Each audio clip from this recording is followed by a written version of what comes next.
Hey, what's up, everybody? Tarafdar, just putting a testimonial from a good client and friend of mine, Samuel Hemingway. Have a listen. So, can you please state your name for us? Yeah, my name is Samuel. Perfect, Samuel. So, tell us about how you met me. How you come across my content, or let's say my channel. It was funny how I came across your content, Ali. I was on YouTube. I didn't like how things were going with one content creator when it came to credit. They were difficult to work with.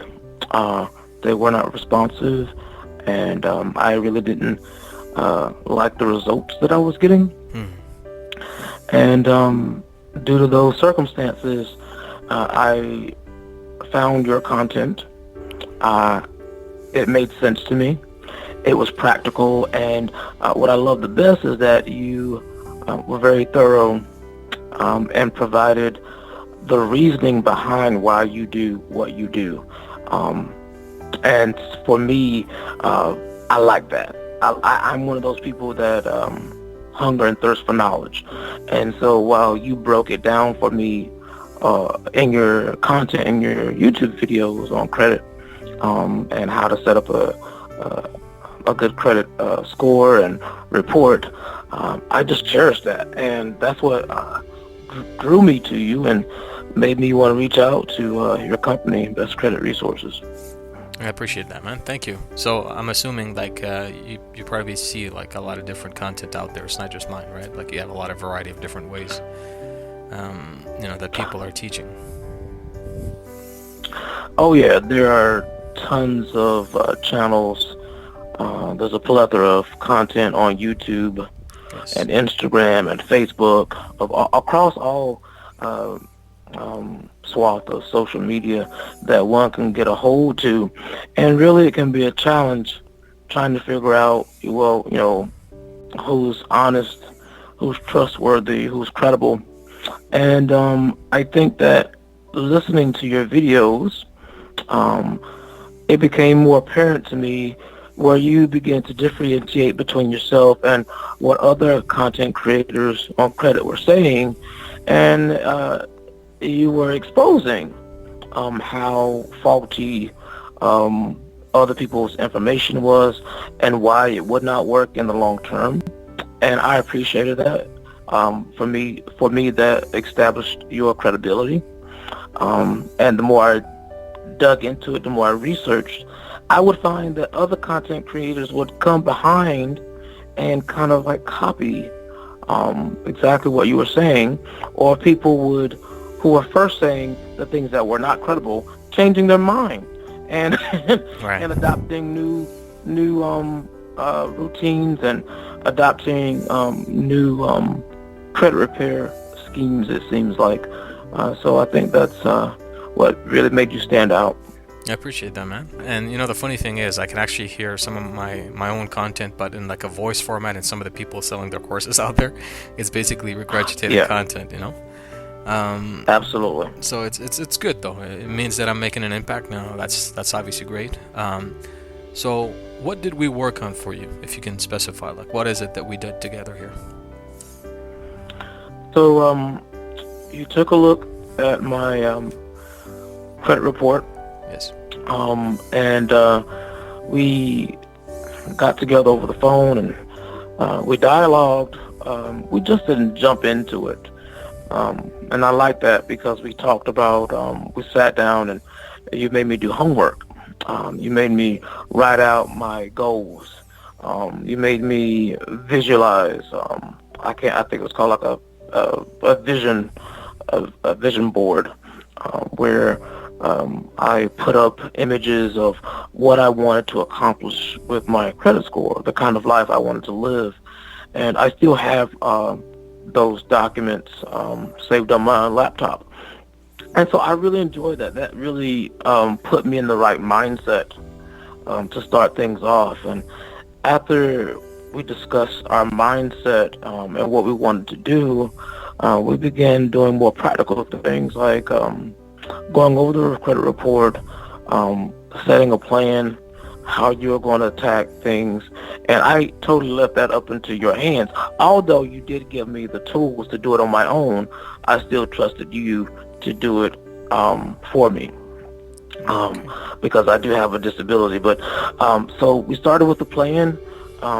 You took about 6 months to clean up my report, and after those 6 months were over, the 7th month, I believe, we started implementing primaries Yeah. onto my credit report, on my credit file. And after only 3 or 4 months of just letting those just sit there, I was able to reach. I went all the way from a mid 500s all the way up to a 750, and I had no previous credit cards before. I didn't have anything like that, and I'm busting out now with credit cards that I never had before. But the thing that's different now is that I have financial responsibility, and you taught me exactly how to use my credit cards. You taught me how to use credit and how to leverage it. And hopefully what I hope to gain from you next is going to your business credit mastery program. I'm looking forward to that. And so using the same skills or the previous skills that you've taught me, and trying to learn some new skills from you. But overall, that's more or less the game plan that you and I went over, and that's how you helped me. Yeah, I appreciate that, man. Thank you for breaking it down. Yeah. I guess one of the most important questions comes across is, realistically, could you kind of explain like where you were at, what scores you had, and how much funding so far you got based on using your business as a means by guaranteeing it personally? Well, like I said, I started out. I should let you know that I was in graduate school. I was in my last year of graduate school, and I was going to be moving from my apartment and going to a new home, a new apartment in another city. And of course, my scores were in the mid 500s. And in order to get a decent apartment in a nice neighborhood where you don't have to worry about, the crime is everywhere, but you want to make sure that you're in the best, you want to put yourself in the best possibility of getting a decent neighborhood. And so I was fearful of that, knowing that you need really good credit in order to get a decent apartment. And so when I reached out to you, that was one of my primary concerns was, hey, I need to get my credit score up so that I could, get some good credit cards and also acquire a decent place to live. And through that, after you were able to get my credit score up, the first thing I did was apply to apartment after graduation. Got a great job, and I think that my job also came across because I had such a good credit score, because that's important to have good credit and getting a good job. And I was able to get into the apartment that I wanted to get into in a really nice neighborhood. Right. And I would say that, so apart from getting the credit card, think about all the things that you need to do to get an apartment today. Yeah. You've got to get your cable turned on, your power turned on. I didn't have to pay a security deposit. That was great. Yes. I'm a graduate student. I was a graduate student getting a new job. Didn't have to pay a security deposit. Didn't have to pay a security deposit for my lights to get turned on, my power to get turned on. Didn't have to pay a deposit for internet and cable. Those things really cost you. Yeah. The cost of living is so expensive nowadays in any city. I'm in a city that's about 200,000 population, and so food is expensive, everything is expensive, and so just getting the apartment is a lot of extra fees. And then you're talking about having the credit to or good credit to get a bed or get furniture. All those things require good credit. And because of your help, me being in the 750s, I was able to do that. And so that's outside of just the move. And so let's talk about the credit cards. I got you gave me some primaries. We started off with New Coast Direct, Yes. and I can't think of the other three. My Jewelers Club. But there was You know. My Jewelers Club. That's right. And shoot, I'm just drawing a blank because they're still on my profile, but they're really not really the big things. Right. And the first card I got was a Barclays card. It was a choice privilege. Got a credit limit of $1,000. Perfect. The next card, I applied to all of these cards at the same time. And so the next card I got was a Wells Fargo credit card. I can't really remember the name of it, but it was a $3,000 limit. Nice. I got the highest credit limit I got was a digital Federal Credit Union Visa Platinum card. That was a $10,000 limit. Nice. I got 2 business cards because I set up a sole proprietorship and got a FEIN, and that was a Capital One Spark business, which is $2,500, and I got a Chase Inc. business card that was a limit of $3,500. Amazing. So, yeah, I did pretty good for myself with your help. No, it's good. And so setting up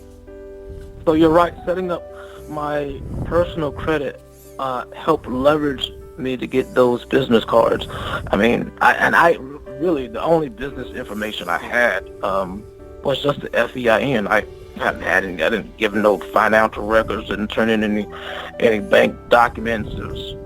I just set up a sole proprietorship, and that's all I had was my business name. And because you have the good personal credit, banks are willing to trust you, and because you show yourself to be credible, and they will lend you the money, no questions. Absolutely. No, I'm glad to hear that. And you went through the ropes to kind of like share your experiences here, and obviously, I appreciate that. So, word of advice, like, what would you say for those like who are looking for shortcuts, or basically, who are just getting into fixing their credit and just basically content shopping or hopping from one company to another? What kind of advice would you give to those people listening to this? If I had to give any advice, I would have to say that probably one of the greatest empires ever known on the planet was the Roman Empire. And there's this saying, Rome was not created in a day. Yeah. You will not create your financial empire overnight. It took me a year to go from the mid 500s to the mid 700s, and my credit score is still growing. And like I said, it may take you longer, and it may take some of you, depending on what's on your report, shorter. But I would give it at least a year. It's not something that can just go away. And banks can tell if it's phony. They can tell if your report is phony. You want to make sure that you're credible. You want to make sure that you build relationships with these banks. You don't want to foul. You don't want documentation in your name attached to your social security number that this person is a risk. You don't want to be identified that way. So you want to do it the right way. You want to set up things the right way. And so my advice to you would be to listen to Ali. He's not going to steer you in the wrong path. Yeah, I appreciate that, man. That's amazing. And any last remarks? Like, what are you looking forward to with your credit and the knowledge you now have, in the short to long term? With the knowledge I have right now, sky is the limit. My problem is I need to just pick something and stay with it. And I'm still hungering and thirsting after knowledge, so I'm interested in learning more about your business credit mastery program and getting signed up with that. And I'm certain that your listeners will also be wanting to do that, along with the personal credit mastery that I also took. I took that, and so I encourage people to take both. And so I'm just looking forward to learning as much as I can from you and continuing to build not only our partnership, our business partnership, Ali, but also our friendship. Because not only are you an incredible business associate and partner, but you are a caring and intentional friend. And I appreciate that. I appreciate that, man. Thank you, Sam. And once again, I appreciate you coming on and sharing your experience about, what we've done together. And I hope, those listening took your words of wisdom, to heart, because it is something that, I can say as much as I want as a content creator, somebody giving information, even the raw data. But at the end of the day, it's the real people that matter, right? So, Absolutely. it's the results they're looking for. And I appreciate that. And once again, we'll talk soon.